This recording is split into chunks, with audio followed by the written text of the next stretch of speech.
Welcome into the Cowboys Report, made possible today by True Classic. You can get 25% off when you use promo code CHAT over at trueclassic.com/chat. Tell you all about their comfortable shirts and polos and shorts as well later on in today's show. We begin with some rumors, though, on the Dallas Cowboys. So former Vikings GM Rick Spielman, who is now a member of the 33rd Team website, said the Cowboys should consider signing Kareem Hunt in NFL free agency. As we'll get into, he also briefly discussed Ezekiel Elliott. The Cowboys have continued to be linked to various running backs because there is, I'd say understandably so, uncertainty around the depth behind Tony Pollard. Now, Spielman mentioned 4 teams for Kareem Hunt: the Cowboys, the Patriots, the Dolphins, who of course are the frontrunners for Dalvin Cook, and his old team, the Minnesota Vikings, which I found kind of funny. Here's what Spielman argued in favor of Kareem Hunt and how he tied him to the Dallas Cowboys. He says Hunt's touches decreased, but he's still a powerful runner with excellent vision to catch the ball out of the backfield. He had some durability issues last season, so he'll need to show he can stay healthy because he turns 28 in August. There are a handful of teams that still need backup running backs. One is the Dallas Cowboys, although I anticipate Ezekiel Elliott will re-sign there. So that's kind of 2 stories we'll discuss here on today's show, Hunt versus Zeke, and if either makes sense for Dallas. So pick one of those 2 players to sign. KH for Kareem Hunt, EE for Ezekiel Elliott. Who would you rather add if you were the Dallas Cowboys? Now, Elliott's numbers last year, as we've discussed before, regressed. He's pretty much been a 4-yard per carry back over the last couple of years. And Kareem Hunt last year also regressed, putting up startlingly similar numbers to Ezekiel Elliott at 3.8 yards per carry. He was really good in 2021, but did get banged up. He stayed healthy this past year, played in all 17 games, as was a backup to Nick Chubb, who got the heavy workload correctly, by the way, for Cleveland. But his numbers are the exact same thing that I have chastised Elliott for. He's 3.8 yards per carry. Now, can you make an argument that, hey, you know what, that was an outlier year?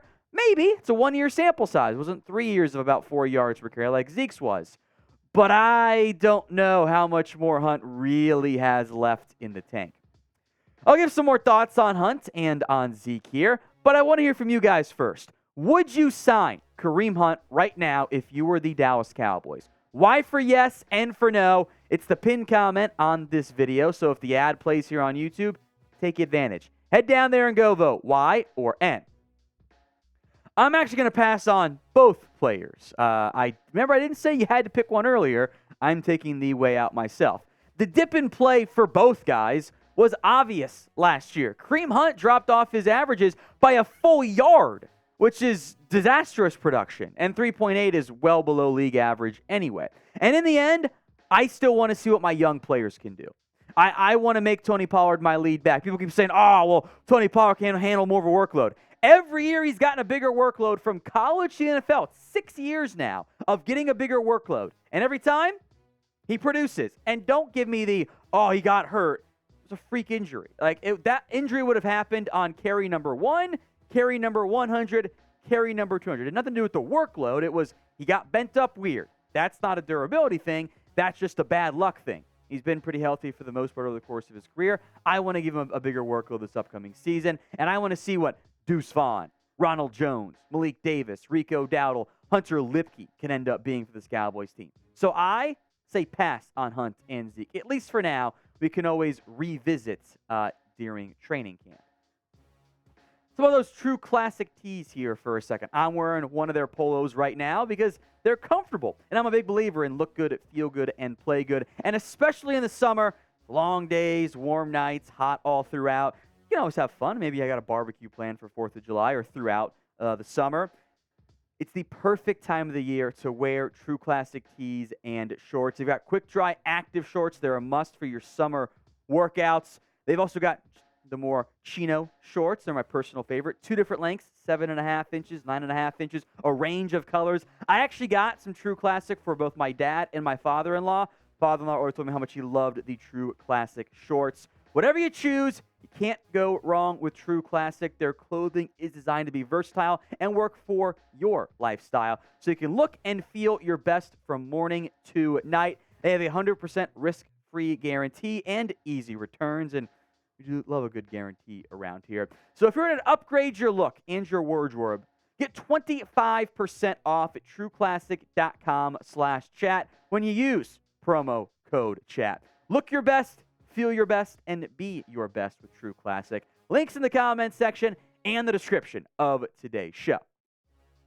Someone who has unfortunately not been their best is Clyde Edwards-Helaire, or as I forget the ESPN announcer, whoever it was, Clyde Edwards-Helaire, as he kept doing on his first show, like there's 5 E's in his name.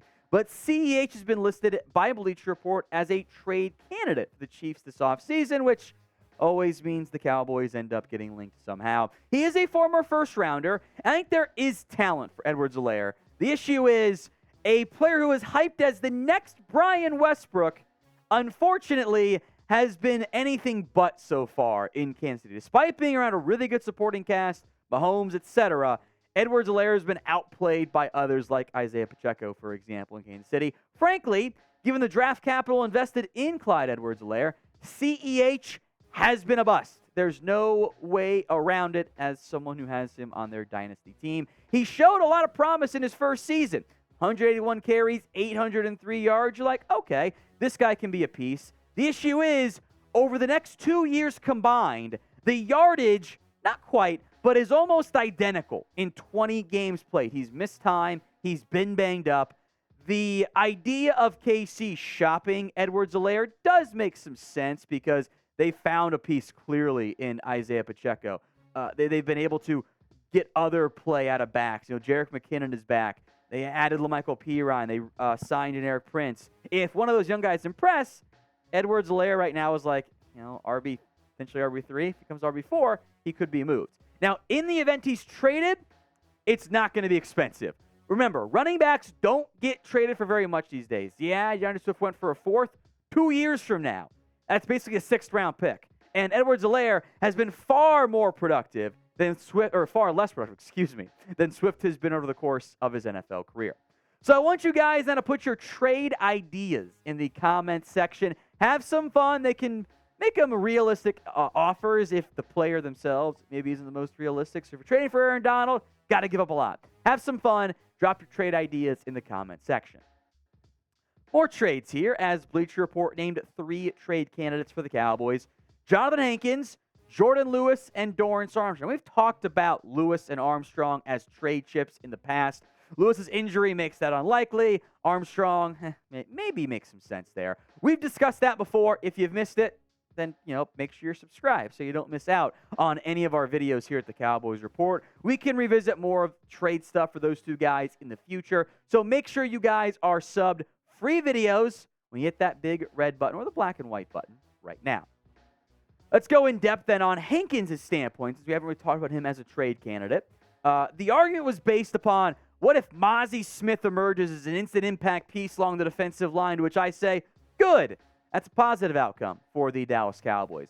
Their plan seems to be, however, Hankins and Mozzie Smith on this Cowboys football team.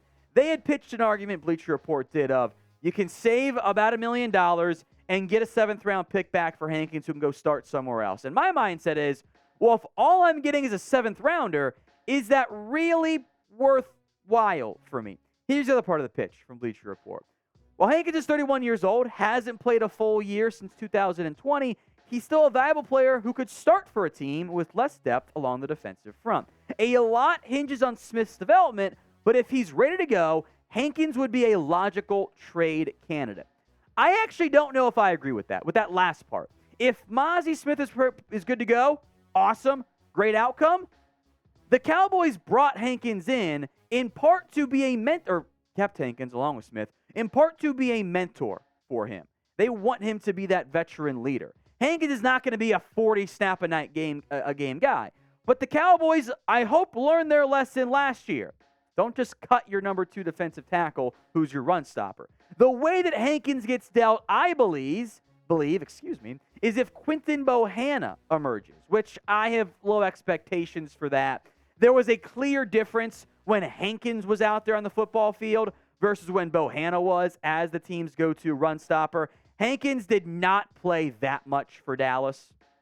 He missed some time, but he was the numbers don't stand out, but the run stopping was different. It was a bigger impact from that perspective in terms of this is where things sit, this is where he's at. The defense was better with Hankins out there. So I'm not just going to move him for a 7th as they proposed or a late round pick to save $1 million. I think there's more value in Hankins being on this Cowboys team as a result, as opposed to getting a couple dollars in savings, which you don't need right now, and a low draft pick.